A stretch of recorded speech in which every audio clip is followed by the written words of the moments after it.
up, YouTube? This is Daniel Rucker with True Table. Welcome to the table.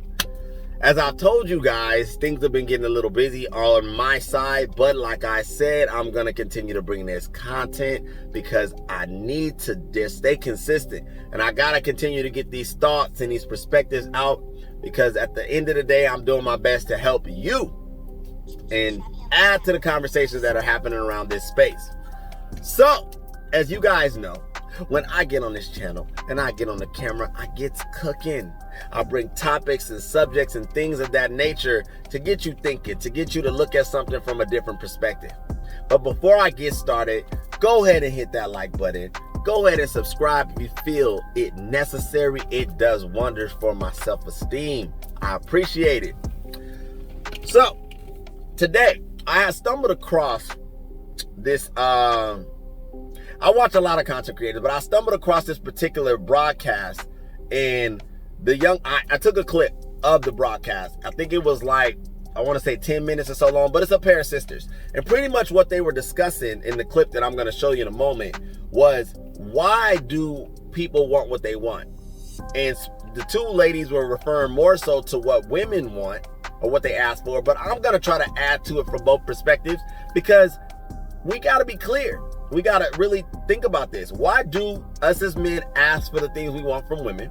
And why do women ask for the things they want from men? So, before I get started on the extent of my broadcast, I'm going to go ahead and show you the clip and I'm going to react to it. So, without further ado. Deeper, right? And a lot of times we think very superficial. Like, I want a guy with a six-pack for what?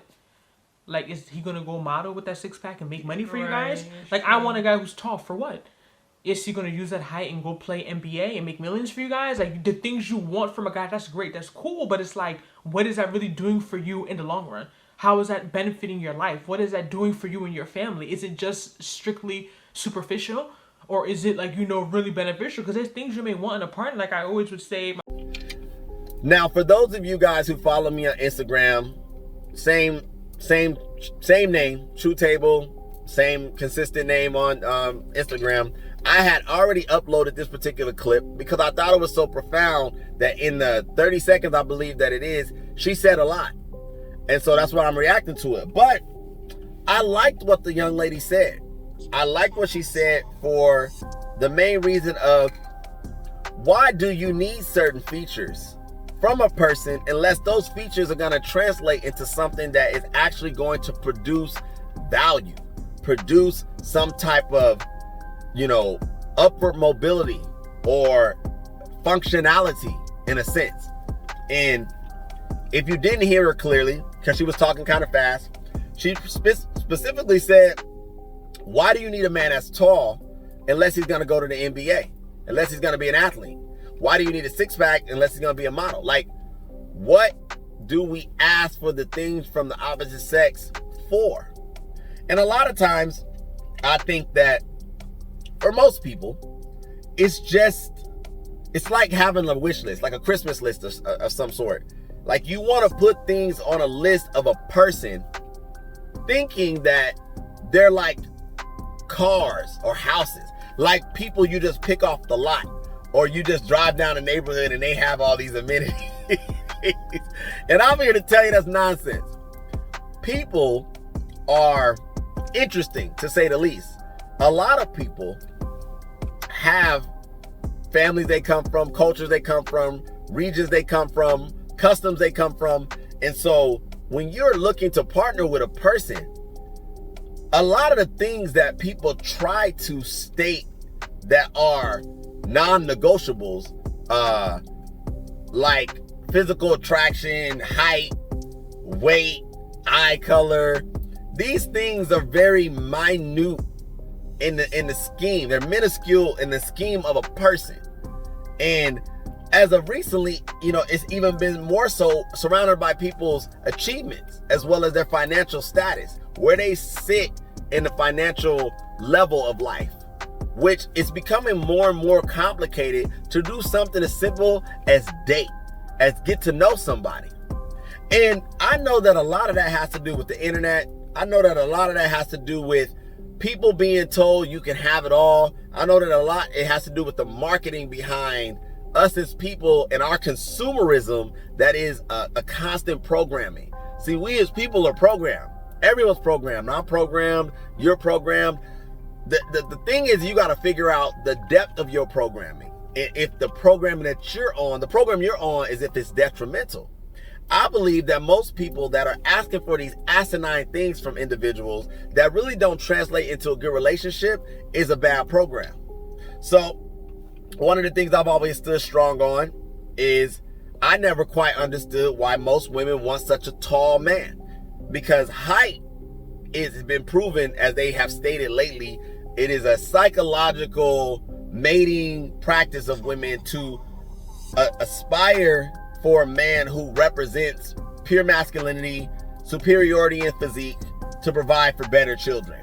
That is the science behind it. And I can understand that at a time where we lived in caves and we ate off of leaves and we wore loincloths. It made sense. But modern medicine has provided so much advancements in our society that women aren't having babies in caves. Women are having pregnancy without some type of, numbing component or comfort. They got ice chips. They give you ice chips. There was no ice chips back in the day.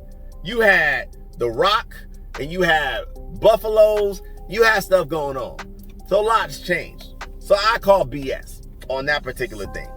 And then on the men's side, men like a woman who represents curvature. And to every man is different, but men like physique. They like a certain physique, something that represents that she has good fertility, as they say the science is behind it. And that's fair. That's fair. So the issue becomes when it is now you weeding out other people when they don't quite qualify for what you believe is significant in their aesthetic, significant in their physique. So I'll give you an example. I don't understand how you can be a woman who stands from 5 foot to 5'5" and think that a man can only date you if he is 6'1" or taller, which by inches, any man that's over 5'5" is taller than you. 5'6", 5'7", 5'8", 5'9", 5'10", 5'11". But it's not enough to have a man taller than you. No, you want a man that's significantly taller than you. And I believe, I'm going to park right here for a second. I'm going to talk about the men too, so hold on, ladies. But I believe that therein lies the problem. See, a part of it is understanding that the programming that comes behind marketing allows for your train of thought to be cultivated in a way, ladies, that it's not enough to have a man that exceeds you in stature. He has to drastically exceed you in stature. And I believe that that's tied to some level of consumerism. What is it going to benefit you to be 5'2" with a man that stands 6'3", 6'4", 6'5", and he works at Best Buy or Marshalls or Pep Boys? Like, what is that going to benefit you? And that's why I rocked with what the young lady said. If you're looking to be a basketball wife, somebody that's married to an athlete, that makes perfect sense. I don't think anybody will argue you on the fact that you want to date this particular man for this particular stature, for this particular reason. But a lot of women do not do it from that premise. It is pure and utter. They've just made up in their mind that that's value. He has to be this.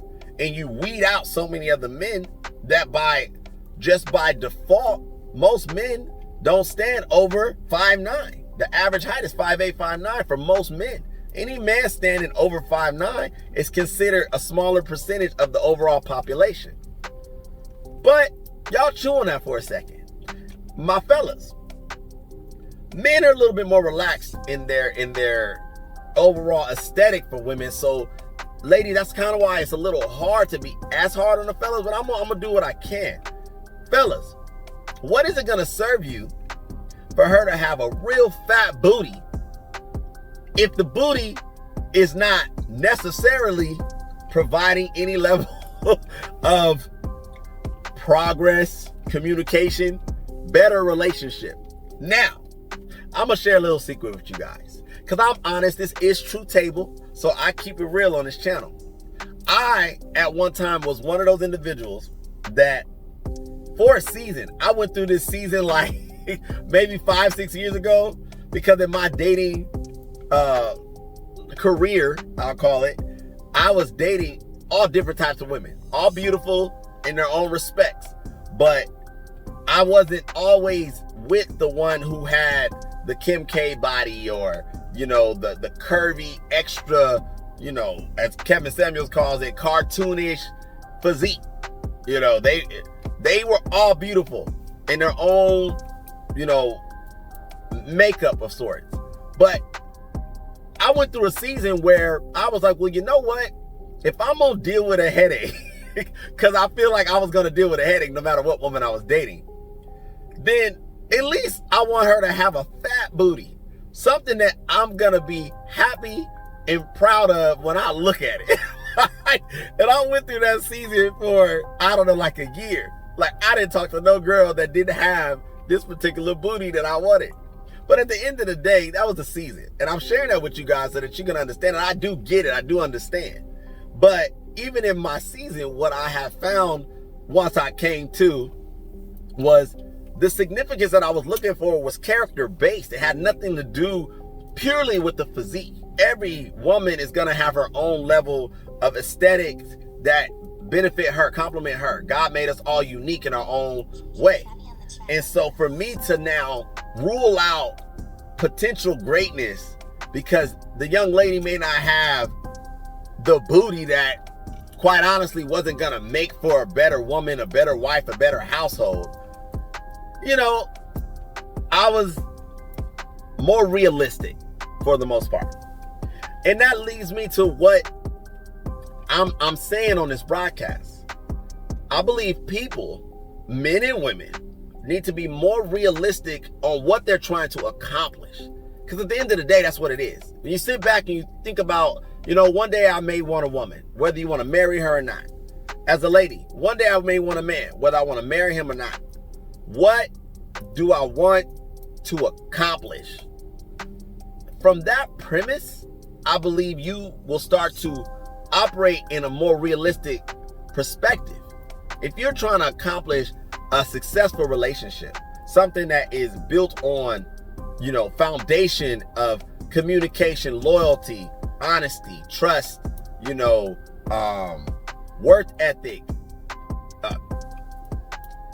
energy, whatever it may be. Most of those things have nothing to do with height, derriere, length of hair, color of eyes. It doesn't. Now I get it. I'm not one of these people that is so removed to say that looks don't matter. Because I know someone listening to the sound of my voice is like, but Daniel, I don't want to deal with no ugly person. I don't want to settle. That's usually what the term, I don't want to settle. Well, I get you. And I think that there's nothing wrong with having a general standard. There's nothing wrong with having a desire of, I want the person that I end up with to be gorgeous, beautiful, handsome, whatever. But I think that you still have to keep it in a realm of realism and keep it down to earth. What is the range of that? What is the range of that beauty? What is the range of that handsomeness? What is the range of that height? What is the range of that booty or those breasts or whichever? What is the range? And what I mean by range, what is it going to translate for the equation that is you and that person? Is a taller man gonna make for a better communicator, for a better provider, for a better father, for a more trustworthy partner? Maybe. Is a woman with longer hair, fairer skin, bigger booty gonna make for a better companion, you know, wife, homemaker, mother? Maybe. I'm inclined to believe that you got to start really dealing with people on a level of character exchange. When you're interviewing the person, because it is an interview, let's just be clear. When you're dating, it's an interview. You need to be digging past just the shell of the individual. I used to say, because like I said, in my dating career, I've had different experiences. I've dated Ferrari women with the shell of a Ferrari and the engine of, and like the internals of a Honda. Like, she be gorgeous, you know, curb appeal like a Ferrari, like hands down, showstopper, game over. But the moment she opened her mouth extensively, the moment she shared her range of how she looked at life, the moment she was put in situations to showcase depth and character, yo, she was a Honda at the end of the day. Like, it didn't match. Her aesthetics were hands, yes. But once you got past that, there was no thrill. There was no excitement. And that's what I wanted to share on today. That's what I wanted to encourage. That I want to see people operate from a different premise. I want to see people operate from a more elevated perspective.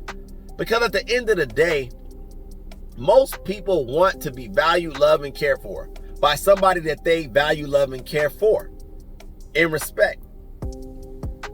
You want that person to be you want that person to be attractive to you. You want to be attracted to that person. I get it. But I still think that there is fantasy and reality. Over here, we deal with reality. And that's what I want for you guys.